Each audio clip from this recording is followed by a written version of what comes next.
Dah. Itu ikuti apa yang ibu katakan ya. Satu, dua, tiga. Ayam ayam, bebek bebek, ayam ayam. Ayam ayam, bebek bebek, ayam ayam. Bebek bebek, ayam ayam, bebek bebek. Bebek bebek, ayam ayam, bebek bebek. Ada berapa bebeknya? Ada berapa bebek? Ada berapa bebeknya? Satu. Salah, ada empat. Oh iya. Nah sekali lagi ya. Ya Bu. Ayam ayam, bebek bebek, ayam ayam. Ayam ayam, bebek bebek, ayam ayam. Bebek bebek, ayam ayam, bebek bebek. Bebek bebek, ayam ayam, bebek bebek. Ada berapa ayamnya? Ada dua Bu. Ya pintar ya,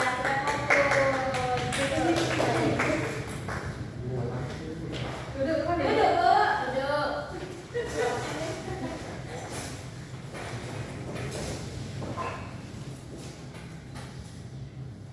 Nah di sini ada strategi dakwah Nabi Muhammad SAW di Madinah. Yang pertama itu membangun masjid sebagai pusat kegiatan dakwah. Rasulullah SAW membangun dua masjid yang dijadikan sebagai pusat kegiatan dakwah. Nah, di sini ada yang tahu apa nama dua masjid itu?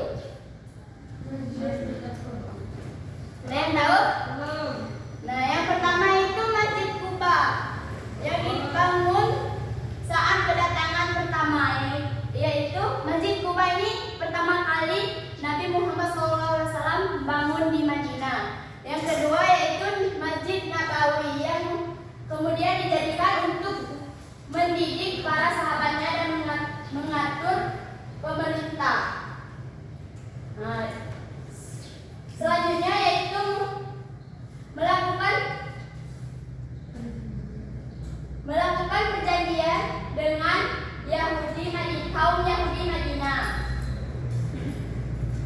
Selama dakwah di Madinah, Rasulullah SAW melakukan perjanjian untuk memperkokoh posisi kaum muslimin dari gangguan penduduk asli bangsa Arab maupun Yahudi.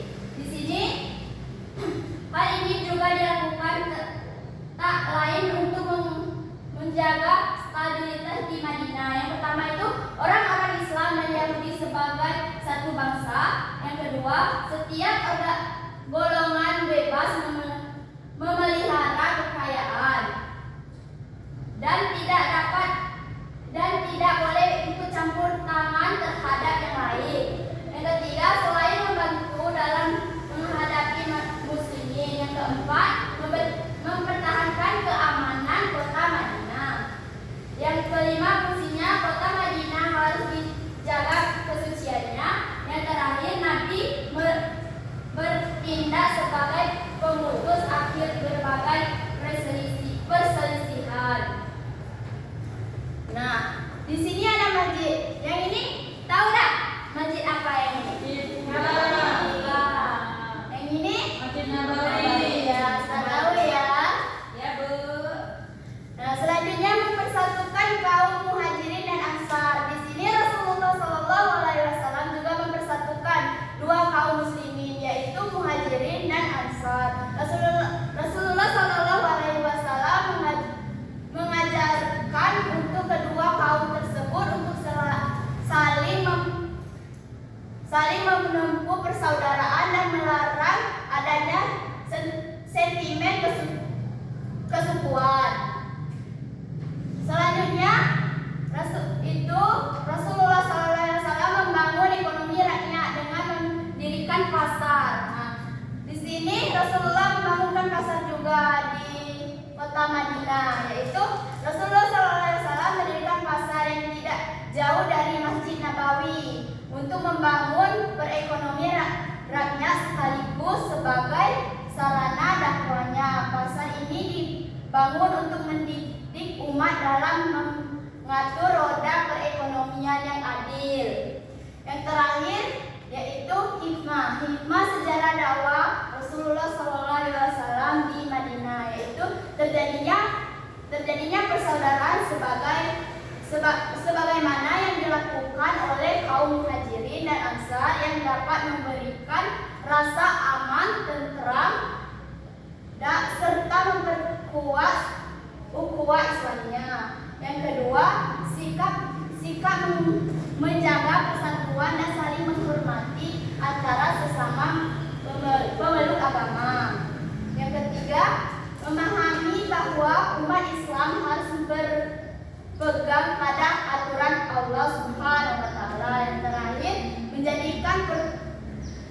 menjadikan perjuangan Rasulullah sebagai sumber inspirasi dan motivasi dalam menyiarkan Islam berdasarkan peraturan Allah Subhanahu wa taala. Di sini ada yang belum paham tentang strategi dakwah Nabi Muhammad SAW di Madinah?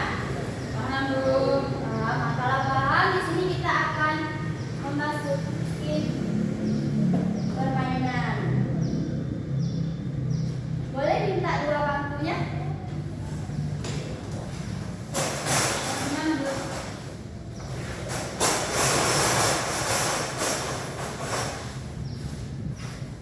Ibu akan membagikan dua kelompok berhitung 1 sampai 2. 1, 2. Nah, kelompok 1 di sini, kelompok 2 di sini.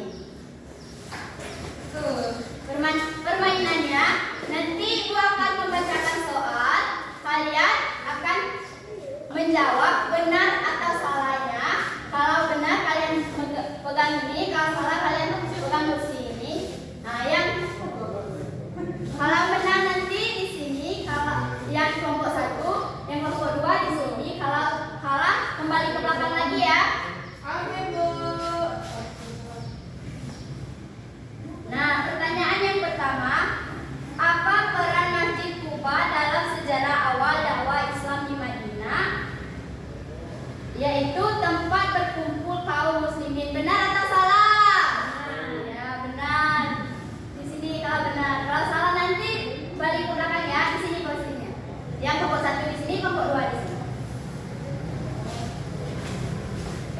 Soal nomor 2 yaitu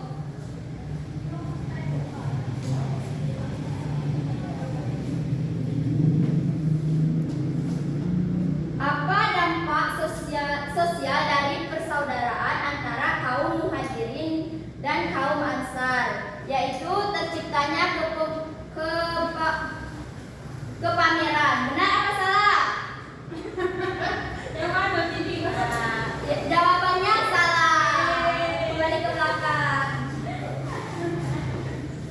Dan selanjutnya pertanyaannya, sebutkan suku Yahudi utama di Madinah yang ikut serta di perjanjian. Jawabannya Bani Nadir. Benar apa salah? Benar. Nah, tinggal satu lagi. Bu. Dengarkan ya. Fungsi utama dari Masjid Nabawi adalah sebagai tempat mabuk-mabukan. Benar atau salah? Salah. Benar. Jawab tepuk tangan berarti benar semua ya. Baris dulu, ibu kasih reward ya. Kalian tenang, kalian benar semua.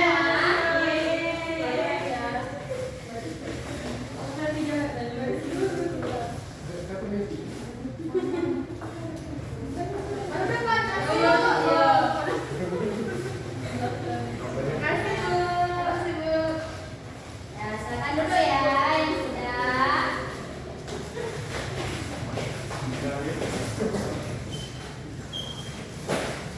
Nah, sebelum kita tutup pembelajaran ini, ada yang bisa menyimpulkan dari materi kita hari ini tentang strategi dakwah Nabi Muhammad SAW di Madinah?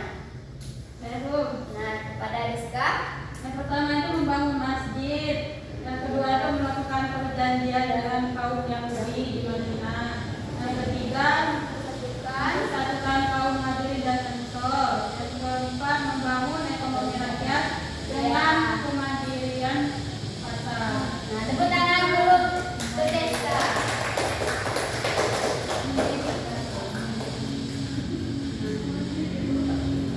Materi kita minggu depan